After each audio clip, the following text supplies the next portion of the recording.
Well, welcome everybody to another fine segment of Lewis at Large Radio. Yours truly, Warner Lewis from the flight deck, and of course that means Smart Talk Radio is in your future. And once again, we will deliver. Got a really interesting one this segment. We're going to be talking to Len Lamensdorf. He is an American scholar and history expert, three-time Silberman Memorial Scholar. He's an honor graduate at the University of Chicago. He also studied at Harvard Law.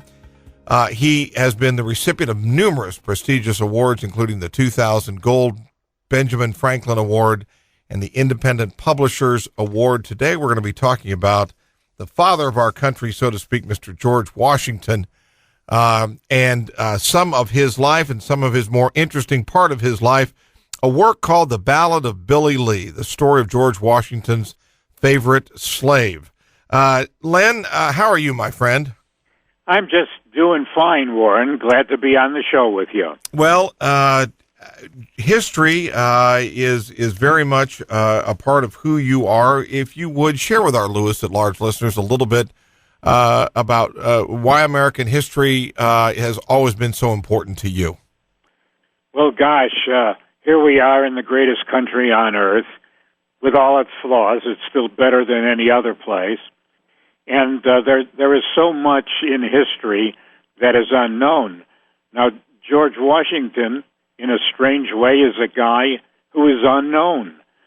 His personal interests, the things that happened to him individually, are not known. He's just the guy on the currency, and there's a monument to him, et cetera, et cetera, et cetera. We named our capital city after him. But he was a human being. And he was quite a human being. In the first place, Warren, the guy was huge. He was 6'3" in an age when the average man was 5'3". John Adams said he always got the job, Washington, because he was always the tallest man in the room. And he wasn't only tall, he was strong as an ox. This guy was really heavily put together and very powerful. And there's a natural bridge in Virginia, for example, and it's 215 feet high. George Washington threw a rock over the top of that. I guess that guy could have been in the NFL. Yep. In addition to that, whenever we think of Washington, he's this very strong and steady person.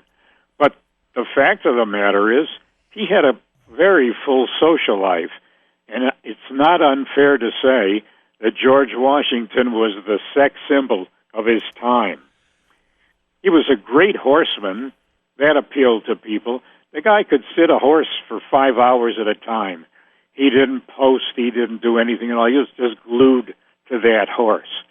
The fact is, you should excuse the expression, he had a big fat ass. Yep. Yeah. And he had thick legs. And that held him on the horse. But interestingly, that made him a wonderful dancer. A wonderful dancer. There was a time with a lady named Katie Green, a beautiful lady who was they called her the Cleopatra of the Revolution, and she was the wife of Nat Green, George Washington's favorite general.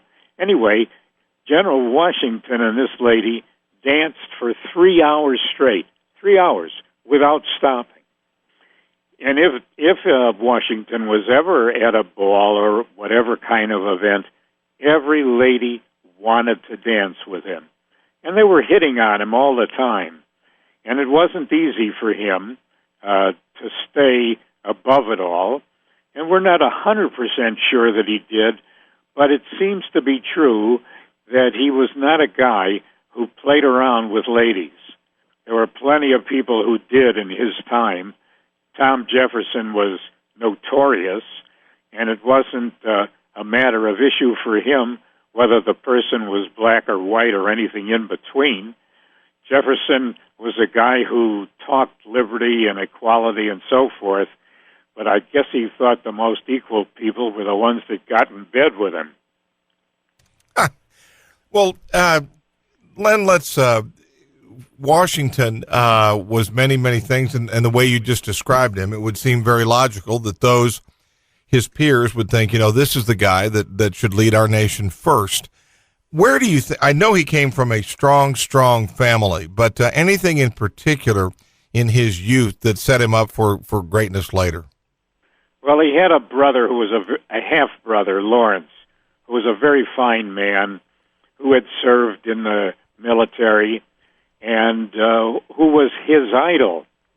But Washington was in the military when he was very young. He went with Braddock into the forests in what was known as the French and Indian War.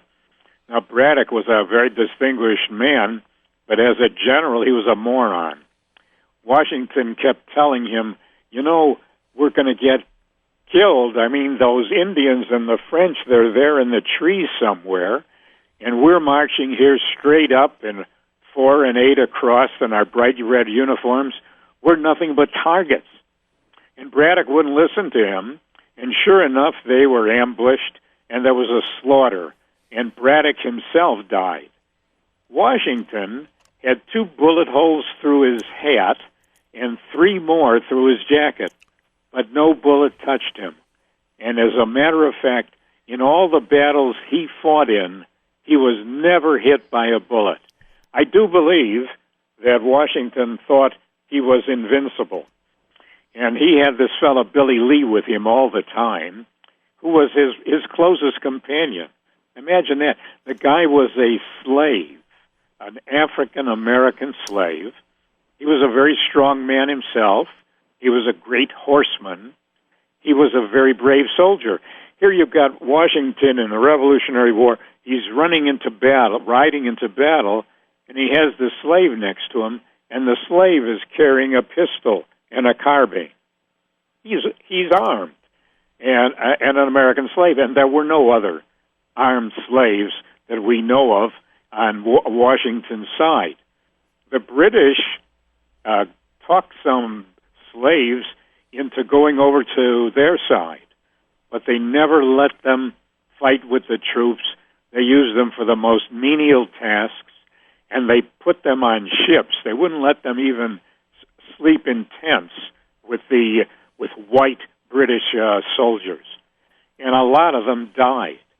And something interesting about that war, more men on the American side died in British warships, prison ships, than died in battle. I mean, what a tragedy. If you just joined us, yours truly, Warner Lewis, here from the flight deck of Lewis at Large Radio. This segment, we are talking about the father of our country, George Washington, with a guy that knows a lot about him. His name is Len Lamensdorf. He is an award-winning author. 8 novels to his credit, 3 full-length plays, a successful feature film. Also an honor graduate, University of Chicago, winner of numerous awards, and clearly an articulate gentleman indeed. We're talking specifically about a new work called The Ballad of Billy Lee, the story of George Washington's favorite slave. Hey, Len, I know you get asked this a lot, but Thomas Jefferson, George Washington, and others, those that led the revolution for freedom, ironically, and had to come to terms with their own ownership of slaves. I'm curious as to your take on that and climb inside their heads. What were they struggling with that, or was it? Just tell us about that. Well, the question you ask is a very good one. Washington struggled with that all his life. He was given his first slaves when he was 11 years old. They came to him from his father. But can you imagine? Think of any 11-year-old kid you've ever known, and you're told, hey, these people over here, these black people over here, they belong to you. You can do whatever you want with them. Well, that's a horrible idea. But Washington always had his doubts about this. And having this Billy Lee by his side for 30 years, a guy who could read and write, who could handle his personal, private, and public papers, who was brave in battle, who saved Washington's life more than once, he couldn't have this negative feeling. Tom Jefferson, on the other hand, didn't think that the slaves should be freed. He believed they were inferior and that it would be unfair to them to set them free because they couldn't take care of themselves. Now, that's an outrageous point of view, but he wasn't the only one in the South who had that view. In the North, there were a handful of slaves here and there, but for the most part, slavery was concentrated in the South. And the people who were part of that society were born into that incredible idea. Now, Washington was the only one of the founding fathers that set his slaves free at death. The first one he set free was Billy Lee, and he gave him a lifelong pension and said he could live at Mount Vernon or wherever he wanted to, and all his expenses had been paid. And he said he did this out of his feeling for his loyalty to him during the Revolutionary War. The rest of those slaves that Washington owned were freed after a little bit by Martha. Now, Martha owned up more slaves than Washington did. And how did she get them? She inherited them. Warren, these people thought they not only were slaves of property, but you could pass them on from generation to generation. It was astonishing. And there was really nothing that either Martha or George could do about this, because those slaves belonged to Martha's first husband and therefore to his family. Imagine treating these living, intelligent human beings as pieces of property you could slap a number on and pass on to the next generation. The relationship, and you spoke of it earlier, between Washington and Billy Lee was extraordinary. And I'm curious, to your knowledge, any other historical figures that our listeners would know about that had anything close to that other than maybe Mr. Jefferson and Miss Sally? No, I can't think of that with anybody. There was no such relationship between a free man and a slave. And incredibly, this man is the father of our country. So look at the situation we're now in. Historically, George Washington, the first president, has a black man as his aide. Today, we have a black president who has white men as his aides. Think about it. Yeah. We've come a long way in that nearly 250 years. It hasn't been easy, and there's still a heck of a lot that needs to be straightened out. But my goodness, what a difference. How much, and again, history will pick some, history tends to pick many times the exact right people or the exact wrong ones.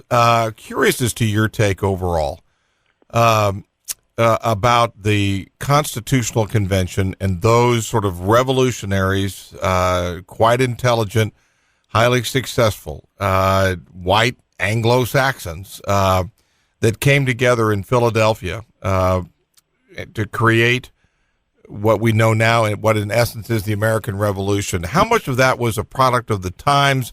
Had it not happened then, would it have happened, and where would it have happened? Well, if it hadn't have happened then, I don't know when, if ever, it would have happened. We might still be part of the British Commonwealth. But this was a really fortuitous time that all of these men, Washington and Jefferson, John and Sam Adams, John Hancock, Dickinson, James Madison, that all these people were on the stage at the same time.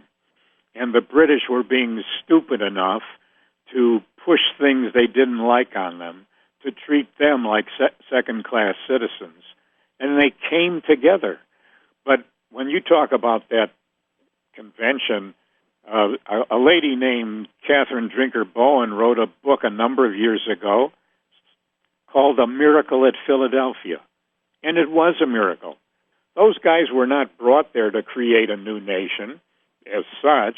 They were there to play with the Articles of Confederation, which had been something of a failure because there was no real federal government. There was no taxing power.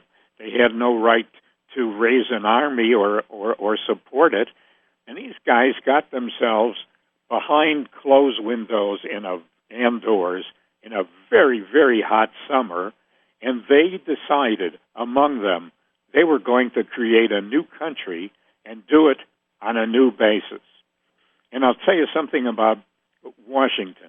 I've been studying him now for many, many years. You think that after a while you get bored with a guy, or you find he has so many faults that your previous high opinion doesn't apply. The more I think about Washington, the more I learn, the more respect I have for this incredible man. And if you talk to Adams and Jefferson, and they were pretty egotistical guys, and they were jealous, they would tell you that Washington was number one among all of them. They all agreed he was the only one who could do it. I'm curious, again, this unique spot in history, these bright, bright people. Would Washington, I'm curious as to his attitude as being chosen to lead the war effort. Was that automatic, and was that acclamation, or was that did he have a little bit of reservation at all about it? He had terrific reservations about it. And when he was named the general of the armies, he said at once that he would do his best. First, he said he didn't want to be paid a dime, and then he said, I hope you feel the same way about me in the future." Those were not exactly his words, but he said, "I do not think that I'm qualified for the heavy responsibility you're placing upon me, but I will do my best." And you talk about an earlier convention when they're deciding what to do. The only person who came in uniform was Washington. Everybody else was in civilian dress. So you can't say that he was a complete innocent and he had no idea that he'd be chosen. He came there to be chosen, and he wanted to lead the country. He felt that he knew enough to lead an army. And that was a bit of chutzpah, as they say, but also a self-confidence that was beyond that of any other person I've known or heard of. Oh, maybe Franklin Roosevelt, maybe Kennedy, John Kennedy, but very unusual. And you know something? Two of our greatest presidents, Washington and Lincoln, they never went to college. They never went to school. They were homeschooled. Imagine that. These men educated themselves. What they knew, they had learned from other people and from books. But neither of these guys ever went to Harvard. Well, now, Len, you went to Harvard, so be careful there. That may necessarily disqualify for the fire there. Hey, again, if you just joined us, yours truly, Warner Lewis from the flight deck here at Lewis at Large Radio. Talked to Len Lamensdorf, and he is he's many things. He's an accomplished playwright. He's also an award-winning author. We're talking about The Ballad of Billy Lee, the story of George Washington's favorite slave and issues surrounding George Washington. Len, from what you can tell, anybody of note that would have been opposed to Washington, the presidency or leading the war effort, any backlash there at all? Any resistance to him being the one? Well, there was some resistance. Tom Jefferson really didn't like Washington. John Adams thought he was the man, but John Adams was really very jealous of Washington. And once Washington was president, and remember, he invented the presidency. There'd never been one before. He invented the idea of 2 terms. He invented the idea of a cabinet. But once he was in office, the assaults on him were tremendous. He made Jefferson Secretary of State, I think hoping he'd be out of the country, but he wasn't. He made Hamilton the Secretary of the Treasury. Those 2 guys detested each other. They could barely stand the sight of each other. And it was only because of Washington's skill with human beings that he could keep them together and get the value out of them that there was there. Take Tom Jefferson. Jefferson hired journalists to write derogatory articles about Washington. There was a drumbeat of these things, saying terrible things about Washington. He was old, he was feeble, he wasn't to be trusted. Here's Tom Jefferson coming to work every day, smiling in Washington, and publishing these terrible things about him. But Washington didn't like that, but he was able to rise above it. One of the many things that was crucially important for him was he thought the civilian should be superior to the military. And that wasn't an ordinary idea. And we've carried that through. We feel that way today. But Washington was the one who invented the idea. And as, talking about Billy Lee, can I tell the folks that the book is available? I'm sorry. Yeah, we're definitely want to know where we find out more information about George Washington and the book. Yeah, you can get the book at Amazon. You can get it as a paperback book or as an e-book, The Ballad of Billy Lee, the story of George Washington's favorite slave.